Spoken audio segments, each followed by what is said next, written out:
میخوام باهاتون در مورد روش‌های مؤثر یادگیری صحبت بکنم که میتونه بهتون تو یادگیری مهارت‌های مختلف مثل یاد گرفتن یک زبان جدید، مثل درس خوندن برای کنکور، نواختن ساز یا حتی یاد گرفتن یه مهارت فیزیکی کمک بکنه.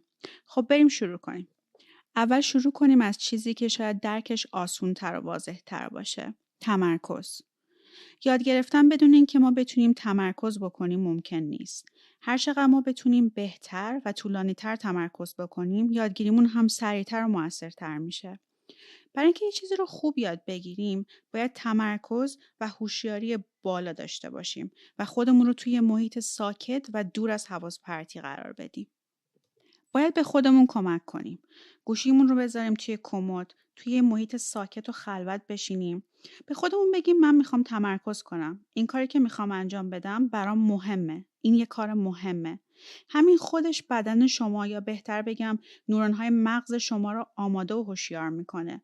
نمیشه هم بخواین یه مهارت جدید یاد بگیرین، از طرفی گوشیتون کنار دستتون باشه، تلویزیون هم روشن باشه، وسطش با دوستتون حرف بزنین، هر چند وقت یه بار سوشال میدیا چک کنین. نه. بریم سراغ دومین نکته. تکرار و تمرین هدفدار. یعنی چی؟ یعنی اینکه شما برای خودتون یه هدف بذارین. به طور مثال به خودتون بگین که هدف من اینه که بتونم 20 تا وکابولری یاد بگیرم و بتونم اونا رو تو 10 تا جمله استفاده بکنم. شما باید مرتب به خودتون فیدبک بدین. ببینین آیا به هدفتون رسیدین؟ اگه نرسیدین چه چیزی رو باید تغییر بدین؟ یک راه برای گرفتن فیدبک این هست که از خودتون آزمون بگیرین. مثلا ببینین چند تا لغت یادتونه و یا اصلا میتونین ازشون تو جمله استفاده کنین. بر اساس جواب آزمون یا فیدبک باید هدفتون رو تغییر بدین. پس اینطور نباید باشه که توتیوار فقط تکرار و تمرین بکنیم، بلکه باید مرتباً از خودمون آزمون بگیریم، هدف داشته باشیم و بر اساس نتایج آزمونمون تنظیمات رو عوض بکنیم. بریم سراغ نکته بعدی توی یادگیری مؤثر که استراحت و توقف هست. استراحت میتونه یه استراحت کوتاه مدت باشه یا استراحت طولانی تر یا همون خوابیدن. توی استراحت کوتاه مدت هدف اینه که بعد از یه مدتی که مرتباً چرخه تکرار و تمرین و هدف داشتن و آزمون گرفتن رو انجام دادین کمی استراحت کنین. به مغزتون این فرصت رو بدین تا اطلاعات رو طبقه بندی و پروسس بکنه. مثلا بعد از 45 دقیقه چرخه تکرار و تمرین هدفدار 15 دقیقه استراحت کنین. چشماتون رو ببندین، کمی ریلکس کنین، قدم بزنین. اسکن هایی که از مغز گرفته شده نشون دادن که در این مدت زمان کوتاه شبکه ها یا نورون های مغزی که در حال یادگیری فعال بودن فعالیتشون حتی چندین برابر میشه و یادگیری به شدت زیاد میشه. و استراحت طولانی بودن و خواب و نقش حیاتیش توی یادگیری و حافظه اغلب نادیده گرفته میشه. خواب به مغز این اجازه رو میده تا یادگیری ها رو تثبیت بکنه و اتصالات عصبی ایجاد شده در طول روز رو تقویت بکنه. یعنی باعث میشه شما دیرتر فراموش بکنین. بدون خواب کافی یادگیری و حافظه ما به شدت تحت تاثیر قرار میگیره. برای یادگیری بهتر و بهینه حداقل 8 یا 9 ساعت خواب توصیه میشه. یه نکته جالب دیگه توی یادگیری که شاید کمتر در موردش شنیده باشین، نقش احساسات در یادگیریه.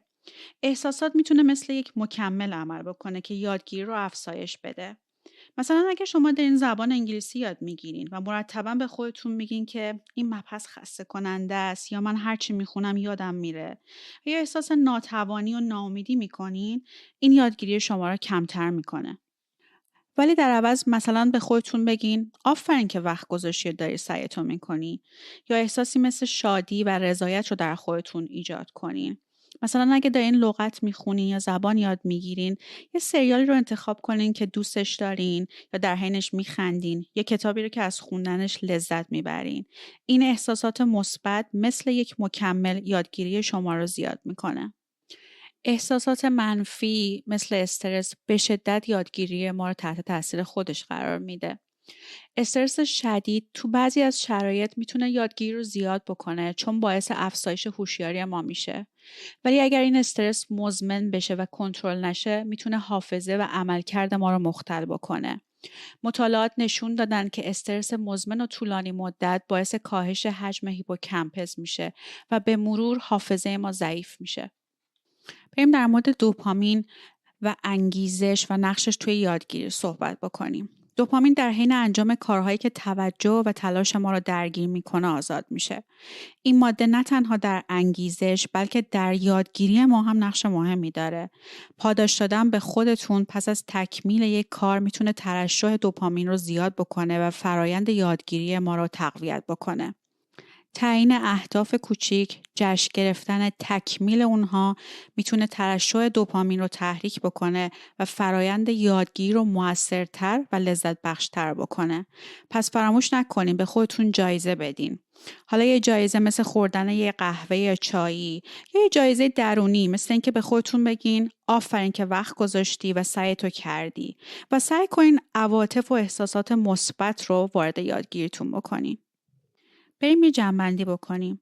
برای اینکه یادگیری بهتر و موثرتری داشته باشیم و چیزهایی که یاد گرفتیم دیرتر یادمون بره، نیاز به تمرکز و یه محیط آروم داریم. تکرار و تمرین هدفمند همراه با آزمون گرفتن و فیدبک فراموش نشه. استراحت کوتاه مدت و فرصت دادن به مغز برای پروسس کردن دیتا ضروریه. خواب رو فراموش نکنیم. کنترل احساسات منفی مثل استرس مزمن خیلی توی یادگیری ما تاثیر داره. کمک گرفتن از احساسات مثبت به یادگیری کمک میکنه. برای اینکه شبکه‌های مغزی بهتری بسازیم، دوپامین رو وارد بازی یادگیریمون بکنیم با جشن گرفتن و جایزه دادن به خودمون. امیدوارم که این نکات به دردتون بخوره و بتونین از یادگیریتون لذت ببرین.